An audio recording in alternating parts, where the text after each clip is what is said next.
Hello everyone, কেমন আছো সবাই? আশা করি সবাই ভালো আছো। আমিও খুব ভালো আছি। তো আজকে বানালাম ছেলের জন্য মিনি মোগলাই।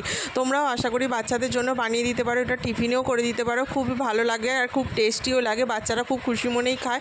তোমরা একবার প্লিজ ট্রাই করে দেখো, খুব ভালো লাগবে। প্রথমে একটা ডিমটাকে ফাটিয়ে নিলাম, পেঁয়াজ কুচিয়ে নিয়েছি আর রুটির দুটো লেচি নিয়েছি, গোল গোল করে বেলে নিয়েছি, দেখতেই পেলে। তারপর চাটুতে দিয়ে দিলাম, দিয়ে ডিমটাকে দিয়ে ভালো করে ওটার সঙ্গে মাখিয়ে নিলাম। মাখিয়ে নিয়ে দেখো অমলেটের মতো দু সাইডে দুটো ভাঁজ করে দিলাম, বেশি করে একটু তেল দিয়ে ওটা ভালো করে মচমচে করে মোগলাইয়ের মতো করে ভেজে নিতে হবে। ভেজে নিলে দেখো লাল লাল করে ভেজে নিলে একদম মচমচে মতো হয়ে যাবে, ভেতরটা পর্যন্ত ডিমটাও ভাজা হয়ে যাবে। তারপর দেখো নাবিয়ে নিয়েছি। এবার মোগলাইয়ের শেপে পিস পিস করে ওটাকে কেটে দিতে হবে। তো কেটে দিয়ে তারপরে একটুখানি সস দিয়ে খেলে খুব সুন্দর খেতে লাগে।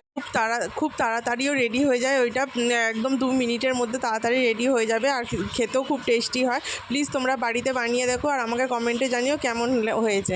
টাটা।